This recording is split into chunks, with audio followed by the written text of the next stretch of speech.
ಎಲ್ಲರಿಗೂ ನಮಸ್ಕಾರ. ನಾನು ಡಾಕ್ಟರ್ ಜಿತೇಶ್, ನಿಸರ್ಗ ಹಾಸ್ಪಿಟಲ್ ಸಿರ್ಸಿ. ನಮ್ಮಲ್ಲಿ ಬರುವಂಥ ಎಷ್ಟೋ ಪೇಷಂಟ್ಸ್, ಅದು ಎಸ್ಪೆಷಲಿ ಬ್ಯಾಕ್ ಪೇನ್ ಪೇಷಂಟ್ಸ್, ಅಂದರೆ ಡಿಸ್ಕ್ ಬಲ್ಜ್ ಇರ್ಬೋದು, ಡಿಸ್ಕ್ ಹರ್ನಿಯೇಷನ್ ಇರ್ಬೋದು, ಅವರು ತುಂಬ ಸ್ಟ್ರೆಸ್ಫುಲ್ ಆಗಿರ್ತಾರೆ. ಅಂದರೆ ಇಷ್ಟು ದಿವಸ ಚೆನ್ನಾಗಿ ಕೆಲಸ ಮಾಡ್ತಾಯಿದ್ರು, ಆಲ್ ಆಫ್ ಎ ಸಡನ್ ಬ್ಯಾಕಲ್ಲಿ ಪೇಯ್ನ್ ಡೆವಲಪ್ ಆಯಿತು, ಕಾಲಿಗೆ ಸೆಳೆತ ಸ್ಟಾರ್ಟ್ ಆಯಿತು, ಇನ್ನು ಮುಂದೆ ನನಗೆ ಏನು ಮಾಡೋಕ್ಕಾಗ್ತಾ ಇಲ್ಲ, ನಿಂತ್ಕೊಂಡ್ರೂ ನೋವು ಬರ್ತಾ ಇದೆ, ಏನು ಕೆಲಸಗಳು ಮಾಡ್ಲಿಕ್ಕಾಗ್ತಾ ಇಲ್ಲ, ಟ್ರಾವೆಲ್ ಮಾಡ್ಲಿಕ್ಕಾಗ್ತಾ ಇಲ್ಲ. ಸೊ ಆ ಟೈಮಲ್ಲಿ ಅವರು ತುಂಬ ಟೆನ್ಷನಲ್ಲಿ ಇರ್ತಾರೆ. ತುಂಬ ಜನ ಏನು ಅನ್ಕೊಳ್ತಾರೆ, ಸೊಂಟ ನೋವು ಸ್ಟಾರ್ಟ್ ಆದ ಕೂಡಲೇ ನಾವು ಸರ್ಜರಿ ಮಾಡಲೇಬೇಕು ಅಂತಲೂ ಕೂಡ ಅಂದ್ಕೊಳ್ತಾರೆ. ಸೊ ಈ ವಿಡಿಯೋದಲ್ಲಿ ನಾನು ಒಂದು ಡಿಸ್ಕ್ ಬಲ್ಜ್ ಅಥವಾ ಒಂದು disc herniation low back pain ಏನಿದೆ ಅದು ಕಂಪ್ಲೀಟ್ಲಿ ಕ್ಯೂರ್ ಆಗುತ್ತಾ, ನಾವು ನಮ್ಮ ರೆಗ್ಯುಲರ್ ಆಕ್ಟಿವಿಟೀಸ್ಗೆ ವಾಪಸ್ ಎಲ್ಲ ಆಕ್ಟಿವಿಟೀಸು ನಾವು ಮಾಡಬಹುದಾ, ಅದು ಮಾಡಬೇಕು ಅಂದ್ರೆ ನಾವು ಏನೇನು ಮಾಡಬೇಕು, ನಮ್ಮ ಬಾಡಿ ಅದನ್ನು ಹೇಗೆ ರಿಪೇರಿ ಮಾಡುತ್ತೆ ಅಂತ ನಿಮ್ಮೊಟ್ಟಿಗೆ ಶೇರ್ ಮಾಡ್ತೇನೆ. ಸೊ ಯೂಶಲಿ ಡಿಸ್ಕ್ ಬಲ್ಜ್ ಆದಾಗ ಒಂದು ಆನ್ಯುಲಸ್ ಬಲ್ಜ್ ಆಗ್ಬೋದು ಅಥವಾ ಆನ್ಯುಲರ್ ಟೇರ್ ಆಗ್ಬೋದು, ಡಿಸ್ಕ್ ಲೈಕ್ ಹರ್ನಿಯೇಟ್ ಆಗಿ ಅದರೊಳಗಿರುವಂಥ ನ್ಯೂಕ್ಲಿಯಸ್ ಪಲ್ಪೋಸ ಹೊರಗೆ ಬರ್ಬೋದು, ಅದು ನರಗಳ ಮೇಲೆ ಒತ್ತಡ ಆದಾಗ ನಮಗೆ ಆ ಪೇನ್ ಅಂತ ಅನುಭವ ಆಗುತ್ತೆ. ಎಷ್ಟೋ ಜನ ಲೈಕ್ ಪೇನ್ ಆದಾಗ ಲೈಕ್ ನಾವು ಹೋಗಿ ಒಂದು MRI ಮಾಡ್ತೀವಿ, ಆ್ಯಂಡ್ MRI ಅಲ್ಲಿ ನಮ್ಗೆ ಗೊತ್ತಾಗುತ್ತೆ ಅಲ್ಲಿ ಡಿಸ್ಕ್ ಬಲ್ಜ್ ಆಗಿದೆ ಅಥವಾ ಹರ್ನಿಯೇಟ್ ಆಗಿದೆ ಅಂತ ಗೊತ್ತಾಗುತ್ತೆ, and we become so anxious.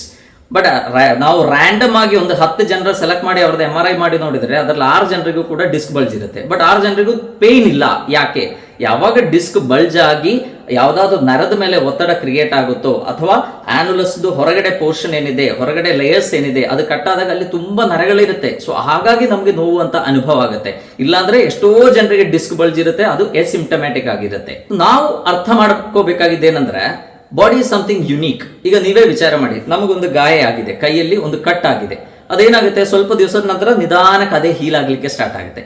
ಪ್ರತಿ ದಿವಸ ನಾವು ಗಾಯನ ಹೀಲ್ ಆಗಿದೆ ಅಂತ ನೋಡ್ಲಿಕ್ಕೆ ಕೆರಿತಾ ಇದ್ರೆ ಇಟ್ ವಿಲ್ ನಾಟ್ ಅಲ್ವಾ, ಹೀಲಿಂಗ್ ಬಹಳ ಸ್ಲೋ ಆಗುತ್ತೆ. ಸೊ ಅದೇ ತರ ಸೊಂಟ ನೋವು ಇದ್ದಾಗ ಜನ ಏನ್ ಮಾಡ್ತಾರೆ ಅಂದ್ರೆ, ನನಗೆ ಸೊಂಟ ನೋವು ಡೆವಲಪ್ ಆಯಿತು, ಕಾಲಿಗೆ ಸ್ವಲ್ಪ ಸೆಳೆತ ಸ್ಟಾರ್ಟ್ ಆಯಿತು, ಬಟ್ ದೇ ಇಗ್ನೋರ್ ಇಟ್. ನಾವು ಅದಕ್ಕೆ ಕೇರ್ ಕೊಡಲ್ಲ. ಯಾವಾಗ ಅವರಿಗೆ ಮೂವ್ ಮಾಡ್ಲಿಕ್ಕೆ ಆಗುದೇ ಇಲ್ವೋ, ಯಾವಾಗ ಸಿವಿಯರ್ ಆಗುತ್ತೋ ಪೇನ್, ಅವಾಗಷ್ಟೇ ನಾವೇನ್ ಮಾಡ್ತೀವಿ, ಡಾಕ್ಟರ್ ಹತ್ರ ಹೋಗಿ ತೋರಿಸಿ ಅದಕ್ಕಿರುವಂತ ಮೆಡಿಕೇಶನ್ ಅಥವಾ ಅವ್ರದ್ದು ಅಡ್ವೈಸ್ ಅನ್ನ ನಾವು ಫಾಲೋ ಮಾಡ್ತೀವಿ. ಸೊ ಅಲ್ಲಿ ಒಂದು ವೂಂಡ್ ಡೆವಲಪ್ ಆಗಿದೆ, ಅಲ್ಲಿ ಒಂದು ಇಂಜುರಿ ಆಗಿದೆ, ಒಂದು ಆನ್ಯುಲರ್ ಟೇರ್ ಆಗಿದೆ. ಸೊ ಅವಾಗಲೇ ನಾವು ಕಂಪ್ಲೀಟ್ ರೆಸ್ಟ್ ಕೊಟ್ಟು ಅಂದ್ರೆ ಅದಕ್ಕಿರುವಂತ ಕನ್ಸರ್ವೇಟಿವ್ ಟ್ರೀಟ್ಮೆಂಟ್ಸ್ ಗಳನ್ನ ತಗೊಂಡ್ರೆ ಬ್ಯಾಕ್ ಪೇನ್ ಅಲ್ಲೇ ಕಡಿಮೆ ಆಗುತ್ತೆ. ಬಟ್ ನಾವೇನ್ ಮಾಡ್ತೀವಿ, ಡಾಕ್ಟರ್ ಹತ್ರ ಹೋಗ್ತೀವಿ, ಡಾಕ್ಟರ್ ನಮ್ಗೆ ಮೆಡಿಸಿನ್ಸ್ ಕೊಡ್ತಾರೆ ಅಥವಾ ಎಕ್ಸರ್ಸೈಸ್ ಹೇಳ್ತಾರೆ ಅಥವಾ ಫಿಸಿಯೋಥೆರಪಿ ಮಾಡ್ಲಿಕ್ಕೆ ಹೇಳ್ತಾರೆ. ಆ್ಯಂಡ್ ಮೀನ್ ವೈಲ್ ನಾವು ರೆಸ್ಟ್ ಕೊಡದೆ ನಮ್ಮ ಆಕ್ಟಿವಿಟಿಯನ್ನು ಮುಂದುವರಿಸ್ತಾ ಇರ್ತೀವಿ. ಸೊ ಈ ಬ್ಯಾಕ್ ಪೇನ್ ಏನಿದೆ ದಟ್ ಬಿಕಮ್ಸ್ ಕ್ರಾನಿಕ್, ಅಂದ್ರೆ ಕಂಟಿನ್ಯೂಸ್ ಆಗಿ ನಮ್ಮ ಲೈಫ್ ಲಾಂಗ್ ಒಂಥರ ಪೇನ್ ಇದ್ದಂಗೆ ಅನ್ಸುತ್ತೆ. ಬಟ್ ಆದ್ರೂ ಇದು ಕ್ರಾನಿಕ್ ಆದ್ರೂ ಕೂಡ ಈ ಬ್ಯಾಕ್ ಪೇನ್ ಇಂದ ನಾವು ಹೊರಗೆ ಬರಲಿಕ್ಕೆ ಸಾಧ್ಯ. ಸೊ ಲಾಂಗ್ ಟೈಮ್ ಇಂದ ಸೊಂಟ ನೋವು ಇದ್ದವರು ಯಾರೂ ಹೆದರಬೇಡಿ, you can completely come out of your problem. ನಿಮ್ಮ ಪ್ರಾಬ್ಲಮ್ ಇಂದ ಕಂಪ್ಲೀಟ್ಲಿ ನಿಮಗೆ ಹೊರಗೆ ಬರ್ಲಿಕ್ಕೆ ಆಗುತ್ತೆ. ಅಂಡ್ ನಿಮ್ಮ ರೆಗ್ಯುಲರ್ ಆಕ್ಟಿವಿಟೀಸ್ ಏನಿದೆ ಅದೆಲ್ಲ ಮಾಡಬಹುದು. ಅದು ಹೇಗೆ ಮಾಡೋದು ಅಂತ ನಾನು ನಿಮಗೆ ಎಕ್ಸ್ಪ್ಲೈನ್ ಮಾಡ್ತೇನೆ. ಯೂಶಲಿ ನಮಗೆ ಟೆನ್ಷನ್ ಆಗೋದು ಹೇಗೆ, ಈಗ ಒಂದ್ಸಲ ನಮಗೆ ಬ್ಯಾಕ್ ಪೇನ್ ಡೆವಲಪ್ ಆಯಿತು, ಒಂದು ಸ್ವಲ್ಪ ದಿವಸ ಮೇ ಬಿ 1 or 2 weeks ಅಲ್ಲಿ ಅದು ನಮಗೆ ಕಡಿಮೆ ಆಯಿತು, ಇನ್ನೊಂದು ಸ್ವಲ್ಪ ದಿವಸ ಬಿಟ್ಟು ಇನ್ನು may be like after 1 or 2 years ನಮಗೆ ಬ್ಯಾಕ್ ಪೇನ್ ಪುನಃ ಡೆವಲಪ್ ಆಯಿತು. 2 weeks ಆಯಿತು, 3 weeks ಆಯಿತು, 1 month ಆಯಿತು, 6 months ಆಯಿತು, ಬ್ಯಾಕ್ ಪೇನ್ ಕಡಿಮೆ ಆಗ್ತಾ ಇಲ್ಲ. So we get stressed up ಅಲ್ವಾ.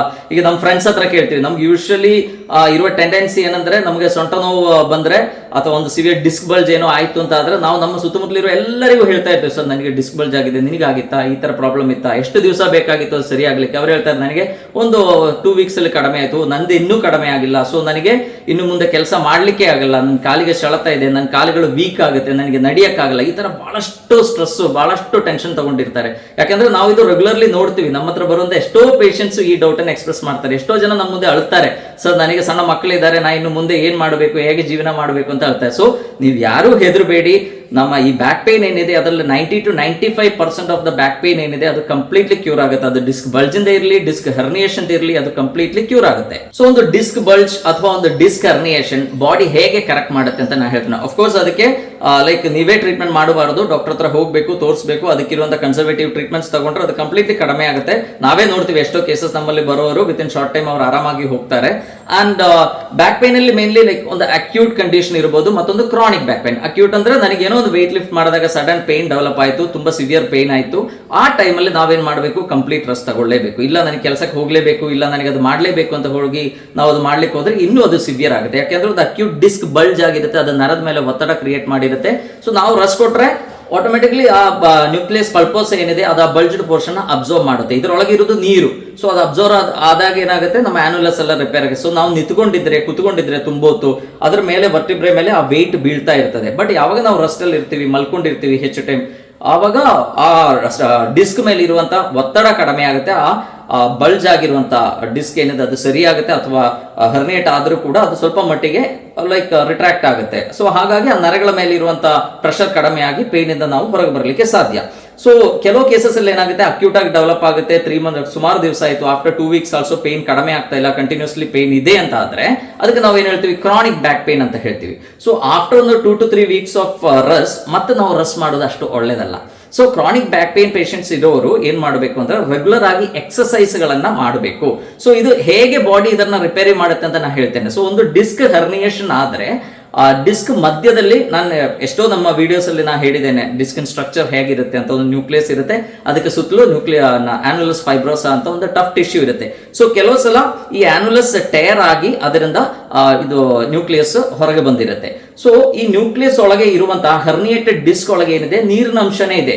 So over A period of time ಏನಾಗುತ್ತೆ, ನಮ್ಮ ಬಾಡಿ ಆ ನೀರಿನ ಅಂಶವನ್ನು ಅಬ್ಸರ್ವ್ ಮಾಡುತ್ತೆ. ಸೊ ಅದು ಆಕ್ಟಿವ್ ಆಗಿದ್ದಾಗ ಡಿಸ್ಕ್ ನ್ಯೂಕ್ಲಿಯಸ್ ಹೊರಗೆ ಬಂದಿದೆ, ಅದು ಕಾಲಿಗೆ ಹೋಗುವಂತ ನರಗಳು, ಅದು ಎಕ್ಸಿಟಿಂಗ್ ನರ್ವ್ ರೂಟ್ಸ್ ಇರಬಹುದು ಅಥವಾ ಟ್ರಾವರ್ಸಿಂಗ್ ನರ್ವ್ ರೂಟ್ ಇರಬಹುದು, ಅದಕ್ಕೆ ಕಂಪ್ರೆಸ್ ಆದಾಗ ನಮಗೆ ಸಿವಿಯರ್ ಪೇನ್ ಆಗುತ್ತೆ. But over A period of time ನಮ್ಮ ರೆಗ್ಯುಲರ್ ಇದೆಲ್ಲ ಮಾಡುವಾಗ, ಆಕ್ಟಿವಿಟೀಸ್ ಎಕ್ಸಸೈಸ್ ಎಲ್ಲ ಮಾಡುವಾಗ ಏನಾಗುತ್ತೆ, ಬಾಡಿ ಅದರಲ್ಲಿ ಇರುವಂತಹ ನೀರಿನ ಅಂಶ ಅಬ್ಸರ್ವ್ ಮಾಡುತ್ತೆ. ಸೊ ಅದು ಶ್ರಿಂಕ್ ಆಗುತ್ತೆ, ಅದಕ್ಕೊಂದು ನರವನ್ನ ಪ್ರೆಸ್ ಮಾಡುವಷ್ಟು, ಕಂಪ್ರೆಸ್ ಮಾಡುವಷ್ಟು ಶಕ್ತಿ ಇರಲ್ಲ.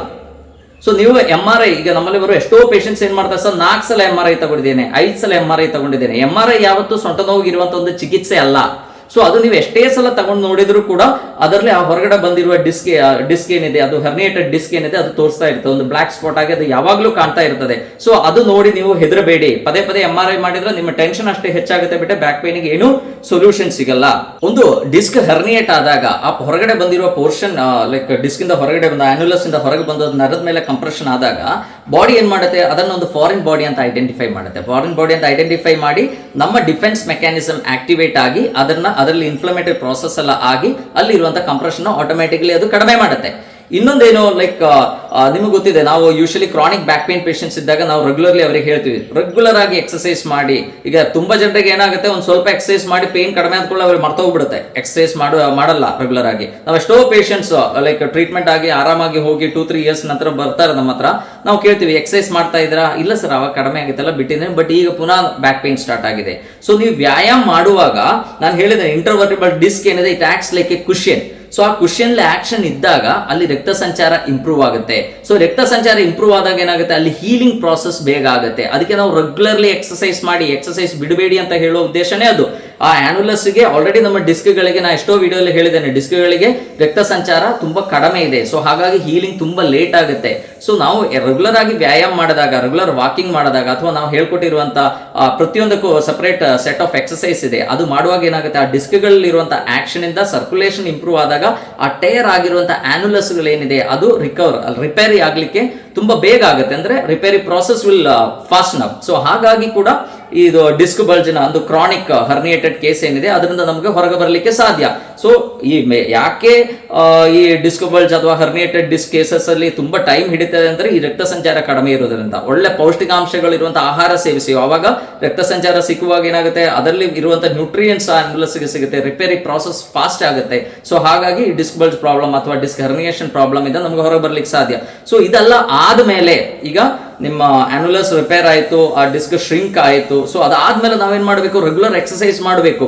ಈ ಡಿಸ್ಕಿನ ಸಮಸ್ಯೆ ಆದವರಿಗೆ ಮಾತ್ರ ಫ್ಯೂಚರ್ ಅಲ್ಲಿ ಡಿಸ್ಕಿನ ಸಮಸ್ಯೆ ಬರುತ್ತೆ ಅಂತ ತಪ್ಪು ಕಲ್ಪನೆ ಇದೆ, ಅದು ಬಿಡಿ. ಯಾಕಂದ್ರೆ ತುಂಬಾ ಜನ ಹೇಳ್ತಾರೆ, ಸರ್ ನನಗೆ ಒಂದ್ಸಲ ಡಿಸ್ಕ್ ಬಲ್ಜ್ ಆಗಿದೆ, ಹರ್ನಿಯೇಟೆಡ್ ಡಿಸ್ಕ್ ಆಗಿದೆ, ಇನ್ನು ಮುಂದೆನೂ ಅದು ಆಗಬಹುದಾ? ಆಗಬಹುದು ಅಂದ್ರೆ ಆಗಬಹುದು, ಬಟ್ ಏನೋ ಪ್ರಾಬ್ಲಮ್ ಇಲ್ಲದೆ ಇರುವನಿಗೆ ಕೂಡ ಯಾವ ಟೈಮಲ್ಲಿ ಬೇಕಾದ್ರೂ ಡಿಸ್ಕ್ ಬಲ್ಜ್ ಆಗ್ಬಹುದು. ಅದಕ್ಕೆ ಮೇನ್ ರೀಸನ್ ಏನು, week back muscles. So back ಅಲ್ಲಿರೋ ಮಸಿಲ್ಸ್ ತುಂಬಾ ವೀಕ್ ಇದ್ರೆ ಏನಾಗುತ್ತೆ, ನಾವು ಲೈಕ್ ಕೆಲವು ಸಲ ನಮ್ಗೆ ನಗು ಬರುತ್ತೆ, ಲೈಕ್ ತುಂಬಾ ವೆಯ್ಟ್ ಎತ್ತಬೇಕು ಅಂತ ಏನಿಲ್ಲ ಒಂದು ಡಿಸ್ಕ್ ಬಲ್ಜ್ ಆಗ್ಲಿಕ್ಕೆ. ಒಂದು ಸೀನ್ ಬಂದ್ರೆ ಡಿಸ್ಕ್ ಬಲ್ಜ್ ಆದವರು ಎಷ್ಟೋ ಜನ ಇದ್ದಾರೆ, ಒಂದು ಬುಕ್ ತಗೊಳ್ಳುವಾಗ ಡಿಸ್ಕ್ ಬಲ್ಜ್ ಆದವರು ಎಷ್ಟೋ ಜನ ಇದ್ದಾರೆ. ಸೊ ಎನಿ ಆಕ್ಟಿವಿಟೀಸ್ ಅಲ್ಲಿ ಕೂಡ ನಮ್ಗೆ ಈ ಡಿಸ್ಕಿನ ಸಮಸ್ಯೆ ಬರ್ಬೋದು, provided you have a very weak back muscle. So ನಾವೇನ್ ಮಾಡಬೇಕು, ರೆಗ್ಯುಲರ್ ಎಕ್ಸಸೈಸ್ ಮಾಡಿ ಈ ನಮ್ಮ ಬ್ಯಾಕ್ ಅಲ್ಲಿರುವ ಆಂಟಿಗ್ರಾವಿಟಿ ಮಸಿಲ್ಸ್ ಏನಿದೆ, ಪ್ಯಾರಾಸ್ಮೈನಲ್ ಮಸಿಲ್ಸ್ ಏನಿದೆ ಅದನ್ನ ಗಟ್ಟಿ ಮಾಡಬೇಕು. ಅದು ಗಟ್ಟಿ ಆದಾಗ ಆಟೋಮೆಟಿಕ್ಲಿ ಏನಾಗುತ್ತೆ, ನಮಗೆ ಈ ತರ ರಿಸ್ಕ್ ಡಿಸ್ಕ್ ಬಲ್ಜ್ ಆಗುವಂತ ಸಾಧ್ಯತೆಗಳೇನಿದೆ ಅದು ತುಂಬಾ ಕಡಿಮೆ ಆಗುತ್ತೆ. ಸೊ ಎಷ್ಟೋ ಕೇಸಸ್ ಅಲ್ಲಿ ಈ ಸ್ಟೀನೋಸಿಸ್ ಪ್ರಾಬ್ಲಮ್ ಇರುತ್ತೆ, ಅಂದ್ರೆ ಡಿಸ್ಕ್ ಬಲ್ಜ್ ಅಲ್ಲಿ ಓಕೆ ಆಗಿರುತ್ತೆ, ಬಟ್ ಅಲ್ಲ ಆಗಿರುವಂತ ಅಡೇಷನ್ಸ್ ಇಂದ ಅಥವಾ ಫ್ಯಾಸೆಟ್ ಜಾಯಿಂಟ್ ಆರ್ಥ್ರೋಪತಿ ಇಂದ ಏನಾಗುತ್ತೆ, ನರಗಳ ಮೇಲೆ ಒತ್ತಡ ಇರುತ್ತೆ. ಸೊ ನಾವು ಅದಕ್ಕೆ ಕಂಪ್ಲೀಟ್ ಸುಮ್ಮನೆ ನನಗೆ ಇನ್ನೂ ಬ್ಯಾಕ್ ಪೇನ್ ಇದೆ, 7-8 ತಿಂಗಳಾಯ್ತು ಆದ್ರೂ ಬ್ಯಾಕ್ ಪೇನ್ ಇದೆ ಅಂತ ಹೇಳಿ ಡಾಕ್ಟರ್ ನನಗೆ ಅವಾಗಲೂ ರಸ್ ತಗೊಳ್ಳಿ ಅಂತ ಹೇಳಿದಾರೆ ಅಂತ ಹೇಳಿ ಕಂಪ್ಲೀಟ್ ರಸ್ ತಗೊಂಡ್ರೆ ಏನಾಗುತ್ತೆ, ಇನ್ನೂ ನಿಮ್ಮ ಪ್ರಾಬ್ಲಮ್ಸ್ ಹೆಚ್ಚಾಗುತ್ತೆ. ಸೊ ನೀವು ರೆಗ್ಯುಲರ್ ವಾಕಿಂಗ್ ಮಾಡಿ ನೋಡಿ, ಆ ನರಗಳು ಮೂವ್ ಆಗಿ ಅಲ್ಲಿರುವಂತಹ ಅಡೇಷನ್ಸ್ ಕಡಿಮೆ ಆಗುತ್ತೆ, ನರಗಳಿಗೆ ಫ್ರೀ ಸ್ಪೇಸ್ ಸಿಗುತ್ತೆ. ನಾನು ಈಗಾಗಲೇ ಹೇಳಿದ್ದೇನೆ, ಪದೇ ಪದೇ MRI ಮಾಡೋದ್ರಿಂದ ಏನೂ ಉಪಯೋಗ ಇಲ್ಲ. MRI ಮಾಡಿ ನೋಡಿದಾಗ ನಿಮಗೆ ಸ್ಪೈನಲ್ ಕೆನಾಲ್ ಸ್ಟಿನೋಸಿಸ್ ಇದೆ ಅಥವಾ ಫೊರಾಮಿನಲ್ ಕೆನಾಲ್ ಸ್ಟಿನೋಸಿಸ್ ಇದೆ ಅಂತ ಅದು ಪದೇ ಪದೇ ಹೇಳ್ತದೆ ನಿಮ್ಮ ಹತ್ರ. ಸೊ ಅದು ನೋಡಿ ನಮಗೆ ಟೆನ್ಷನ್ ಆಗುತ್ತೆ. ಸೊ ನಾವು ಆ ಹೊರಗೆ ಬಂದಿರುವ ಡಿಸ್ಕ್ ಅನ್ನ ಒಳಗೆ ಕಳಿಸ್ಲಿಕ್ಕೆ ಅಲ್ಲ, ಅಲ್ಲಿ ಇರುವಂತ ನರಗಳಿಗೆ ಫ್ರೀ ಸ್ಪೇಸ್ ಅನ್ನ ಮಾಡ್ಲಿಕ್ಕೆ ನಾವು ಪ್ರಯತ್ನ ಮಾಡಬೇಕು ಅಲ್ವಾ. ಸೊ ಇಲ್ಲಾಂದ್ರೆ ಏನಾಗುತ್ತೆ, ಆ ಡಿಸ್ಕ್ಗಳು ಒಳಗೆ ಹೋಗಲ್ಲ, ಅದರಲ್ಲಿರೋ ನೀರಿನಂಶ ಕಡಿಮೆ ಆಗ್ಬೋದು, ಅದರಲ್ಲಿ ನರಗಳ ಮೇಲೆ ಇರುವಂತಹ ಕಂಪ್ರೆಷನ್ ಕಡಿಮೆ ಆಗ್ಬೋದು. ಬಟ್ ನಾವು ಎಷ್ಟೇ ಸಲ MRI ಮಾಡಿದ್ರು ಅದೇ ಪಿಕ್ಚರ್ ತೋರಿಸುತ್ತೆ, ಅದು ಅಲ್ಲಿ ಏನೋ ಹೊರಗಡೆ ಇದೆ, ನರದ ಮೇಲೆ ಒತ್ತುತ್ತಾ ಇದೆ. ಸೊ ಬಟ್ ನಾವು ಹೇಳಿರುವಂತ ಎಕ್ಸರ್ಸೈಸ್ ಗಳು ನೀವು ಕ್ಲಿಯರ್ ಆಗಿ ಮಾಡಿದೆ, ಅಥವಾ ಅದಕ್ಕಿರುವಂತ ಕನ್ಸರ್ವೇಟಿವ್ ಟ್ರೀಟ್ಮೆಂಟ್ಸ್ ತಗೊಂಡ್ರೆ, ಅದು ಫಿಸಿಯೋಥೆರಪಿ ಇರ್ಬೋದು, ನ್ಯಾಚುರೋಪತಿ ಇರ್ಬೋದು, ಅಕ್ಯುಪಂಕ್ಚರ್ ಇರ್ಬೋದು, ಎಕ್ಸರ್ಸೈಸ್ ಥೆರಪಿ ಇರ್ಬೋದು, ಅಥವಾ ಏನೇ ಟ್ರೀಟ್ಮೆಂಟ್ ಆಯುರ್ವೇದ ಇರ್ಬೋದು, ಈ ಟ್ರೀಟ್ಮೆಂಟ್ಗಳು ತಗೊಂಡಾಗ ಏನಾಗುತ್ತೆ, ಅಲ್ಲಿ ನರಗಳು ಈಸಿಯಾಗಿ ಮೂವ್ ಆಗ್ಲಿಕ್ಕೆ ಇರುವಂತ ಸ್ಪೇಸ್ ಕ್ರಿಯೇಟ್ ಆಗುತ್ತೆ. ಸೊ ಅವಾಗ ಕಾಲಿಗೆ ಇರುವಂತಹ ಸೆಳೆತ ಕಂಪ್ಲೀಟ್ಲಿ ಕಡಿಮೆ ಆಗುತ್ತೆ, ಅಂಡ್ ಅಲ್ಲಿ ರಕ್ತ ಸಂಚಾರ ಇಂಪ್ರೂವ್ ಆಗೋದ್ರಿಂದ ಆನ್ಯುಲಸ್ ರಿಪೇರಿ ಬೇಗ ಆಗುತ್ತೆ, ಅಂಡ್ ನೀವು ಕಂಪ್ಲೀಟ್ಲಿ ನಿಮ್ಮ ಸೊಂಟ ನೋವಿನ ಸಮಸ್ಯೆ ಅಥವಾ ಡಿಸ್ಕಿನ ಸಮಸ್ಯೆಯಿಂದ ಹೊರಗೆ ಬರಲಿಕ್ಕೆ ಸಾಧ್ಯ. ಸೊ ನೀವು ಇವತ್ತು like you all have to be very strong. ಅಂದ್ರೆ ಒಂದು ಡಿಸ್ಕ್ ಬಲ್ಜ್ ಆಯ್ತು, ಒಂದು ಹರ್ನಿಯೇಷನ್ ಆಯ್ತು ಅಂತ ಹೇಳಿ ಯಾರೂ ಹೆದರಬೇಡಿ. 95% ಡಿಸ್ಕ್ ಹರ್ನಿಯೇಷನ್ ಅಥವಾ ಡಿಸ್ಕ್ ಬಲ್ಜ್ ಏನಿದೆ ಅದು ಬಾಡಿನೇ ರಿಪೇರಿ ಮಾಡುತ್ತೆ. ಕೆಲವು ಕೇಸಸ್ ಅಲ್ಲಿ it can go up to 18 months, ಅಂದ್ರೆ 1.5 ವರ್ಷ ತನಕನೂ ನಮಗೆ ಸೊಂಟ ನೋವಿನ ಸಮಸ್ಯೆ ಆಗ್ಬೋದು. ಬಟ್ ಅದಕ್ಕೆ ನೀವು ಪ್ರಾಪರ್ ಆಗಿ ಕೇರ್ ಕೊಟ್ಟು, ಪ್ರಾಪರ್ ಆಗಿರುವಂತಹ ವ್ಯಾಯಾಮಗಳು ಮಾಡಿ, ಪ್ರಾಪರ್ ಆಗಿರುವಂತಹ ಟ್ರೀಟ್ಮೆಂಟ್ಗಳು ತಗೊಂಡ್ರೆ ನಿಮಗೆ ಕಂಪ್ಲೀಟ್ಲಿ ಹೊರಗೆ ಬರ್ಲಿಕ್ಕೆ ಸಾಧ್ಯ. ಮತ್ತೆ ತುಂಬಾ ಜನ ಏನ್ ಮಾಡ್ತಾರೆ, ಎಕ್ಸರ್ಸೈಸ್ ಮಾಡ್ಲಿಕ್ಕೆ ಹೇಳಿದ್ದಾರೆ, ತುಂಬಾ ವ್ಯಾಯಾಮ ಮಾಡ್ತಾರೆ, ನಮ್ಮ ಹತ್ರ ಬಂದು ಹೇಳ್ತಾರೆ, ಸರ್ ನಾನು ಸ್ವಲ್ಪ ನಡೆದು ಕೂಡ ನನಗೆ ಬ್ಯಾಕ್ ಪೇನ್ ಸ್ಟಾರ್ಟ್ ಆಯ್ತು. So pain is always hour friend. Pain ಏನ್ ಹೇಳುತ್ತೆ, ನಿಮ್ಗೆ ಏನೋ ಒಂದು ತೊಂದರೆ ಇದೆ, ನೀವು ಇವತ್ತು ವಾಕಿಂಗ್ ಮಾಡಿ. ಕ್ರಾನಿಕ್ ಬ್ಯಾಕ್ ಪೇನ್ ಇರೋ ಪೇಷಂಟ್ ಆದ್ರೆ ವಾಕಿಂಗ್ ಮಾಡಿ ಒಂದು ಸ್ವಲ್ಪ ದೂರ ಹೋದ್ಮೇಲೆ ನಿಮಗೆ ಪೇನ್ ಡೆವಲಪ್ ಆಯ್ತು ಅಂದ್ರೆ that is the point where you have to stop. ಅವಾಗ ನೀವೇನ್ ಮಾಡಬೇಕು, ನಿಮ್ಮ ವಾಕಿಂಗ್ ಅನ್ನ ನಿಲ್ಲಿಸಬೇಕು, ರೆಸ್ಟ್ ತಗೊಳ್ಳಿ, and again you continue. Next day ನೀವು ಕಂಟಿನ್ಯೂ ಮಾಡಿ, ಇಲ್ಲ ವೀಕ್ಲಿ 3 days ಅಷ್ಟೇ ವಾಕಿಂಗ್ ಮಾಡಿ. ಸೊ ಅವಾಗ ಬಾಡಿಗೆ ಎಕ್ಸರ್ಸೈಸು ಸಿಗುತ್ತೆ, at the same time it will get sufficient time to take rest ಅಲ್ವಾ. ಸೊ ಅವಾಗ ರಿಕವರಿ ಬೇಗ ಆಗುತ್ತೆ. ಸೊ ಬಾಡಿ ಇವತ್ತು 1 kilometer ವಾಕಿಂಗ್ ಮಾಡ್ಲಿಕ್ಕೆ ಆಯ್ತು, ಪೇನ್ ಡೆವಲಪ್ ಆಯ್ತು, ನೀವು ನಾಳೆ ಅಥವಾ ನಾಡಿದ್ದು 1 kilometer ವಾಕಿಂಗ್ ಮಾಡ್ತೀರಿ, ಪೇನ್ ಡೆವಲಪ್ ಆಯ್ತು, ನಿಧಾನಕ್ಕೆ ಏನಾಗುತ್ತೆ, ಅದು ನಮ್ಮ ಕೆಪಾಸಿಟಿ ಇಂಪ್ರೂವ್ ಆಗ್ತಾ ಹೋಗುತ್ತೆ, ಇನ್ನು 2 kilometers ನಡಿಬಹುದು. ಸೊ ಆ ಗ್ರಾಜುಯಲಿ ನಾವು ಅದನ್ನ ಇಂಪ್ರೂವ್ ಮಾಡ್ತಾ ಬರಬೇಕು. ತುಂಬಾ ಜನರಿಗೆ ಇಷ್ಟೆಲ್ಲ ಪೇಷನ್ಸ್ ಇರಲ್ಲ. ಇವತ್ತೆಲ್ಲ ಆರಾಮಾಯ್ತು, ನನಗೆ 100 kilometer ಬೈಕ್ ಹೊಡಿಬೇಕು, ಆ ಮೆಂಟಾಲಿಟಿಯಲ್ಲಿ ಬರೋರೇ ತುಂಬಾ ಹೆಚ್ಚಿಗೆ ಇದ್ದಾರೆ. ಸೊ ಅದನ್ನ ನಾವು ಮರಿಬೇಕು. ಈಗ ನೀವೇ ಅಬ್ಸರ್ವ್ ಮಾಡಿ, ಒಂದು ಕ್ರಿಕೆಟರ್ ಅಥವಾ ಒಂದು ಫುಟ್ಬಾಲರ್, ಅವರಿಗೆ ನಮಗಿಂತ ಎಷ್ಟೋ ಸ್ಪೈನಲ್ ಪ್ರಾಬ್ಲಮ್ಸ್ ಹೆಚ್ಚಿಗೆ ಇರುತ್ತೆ. ಸೊ ಬಟ್ ಅವ್ರು ಏನ್ ಮಾಡ್ತಾರೆ, ಅದಕ್ಕೆ because that is their profession, ಅವರು ಅದಕ್ಕೆ ತುಂಬಾ ಕೇರ್ಫುಲ್ ಆಗಿ ಅದನ್ನ ಡೀಲ್ ಮಾಡ್ತಾರೆ. ಡಾಕ್ಟರ್ ಹತ್ರ ಅಥವಾ ಫಿಸಿಯೋಥೆರಪಿಸ್ಟ್ ಹತ್ರ ಯಾರ ಹತ್ರ ಹೋಗಿ ಅದಕ್ಕೆ ಟ್ರೀಟ್ಮೆಂಟ್ ತಗೊಂಡು ಆ ಡಿಸ್ಕ್ ಬಲ್ಜ್ ಕಡಿಮೆ ಆಗಿ ಎಲ್ಲ ಓಕೆ ಆಗಿದೆ, ನನಗೆ ಪೇನ್ ಇಲ್ಲ ಅಂತ ಆದ್ಮೇಲೆ ಅವರು ಕರೆಕ್ಟ್ ಆಗಿರುವಂತಹ ವ್ಯಾಯಾಮಗಳನ್ನ ಮಾಡಿ, ಅವರ ಬ್ಯಾಕ್ ಸ್ಟ್ರೆಂತ್ ಅನ್ನ ಇಂಪ್ರೂವ್ ಮಾಡಿ, ಅವರು ರೆಗ್ಯುಲರ್ ಆಕ್ಟಿವಿಟೀಸ್ ಹೋಗ್ತಾರೆ. ಒಂದೇ ಸಲ ಸೊಂಟ ನೋವು ಕಡಿಮೆ ಆಯ್ತು, 1 ವಾರ ಆಯ್ತು, ಸೊಂಟ ನೋವು ಇದೆ, ಸೊಂಟ ನೋವು ಕಡಿಮೆ ಆಯ್ತು ಅಂತ ಹೇಳಿ ಈಗ ಹೋಗಿ ಬೌಲಿಂಗ್ ಮಾಡ್ಲಿಕ್ಕೆ ಅಥವಾ ಬ್ಯಾಟಿಂಗ್ ಮಾಡಕ್ ಹೋಗಲ್ಲ. ಸೊ ಅವ್ರೇನ್ ಮಾಡ್ತಾರೆ, ವೇಟ್ ಮಾಡಿ ಅವ್ರ back pain problem completely resolve ಆದ್ಮೇಲೆ ಅವ್ರು ರೆಗ್ಯುಲರ್ ಆಕ್ಟಿವಿಟೀಸ್ಗೆ ಹೋಗ್ತಾರೆ. ಸೊ ನೀವು ಎಲ್ಲರೂ ನಿಮ್ಮ ನಾರ್ಮಲ್ ಲೈಫ್ ಅನ್ನ ಲೀಡ್ ಮಾಡಬಹುದು, ಯಾವುದೇ ತರ ಪ್ರಾಬ್ಲಮ್ ಇರೋಲ್ಲ. ಸೊಂಟ ನೋವು ಇದ್ದವರು ಮತ್ತೆ ಪದೇ ಸೊಂಟ ನೋವು ಬರುತ್ತೆ ಅಂತ ಒಂದು ತಪ್ಪು ಕಲ್ಪನೆ ಇದೆ, ಅದನ್ನ ನೀವು ದೂರ ಮಾಡಿ. ಸೊ ಎಕ್ಸರ್ಸೈಸ್ ಗಳನ್ನ ರೆಗ್ಯುಲರ್ ಮಾಡಿ, ಅದಕ್ಕಿರುವಂತ ಪ್ರಾಪರ್ ಆಗಿರುವಂತ ಟ್ರೀಟ್ಮೆಂಟ್ ಗಳನ್ನ ತಗೊಳ್ಳಿ ಅಂತ ಹೇಳ್ತಾ ಎಲ್ಲರಿಗೂ ಧನ್ಯವಾದಗಳು.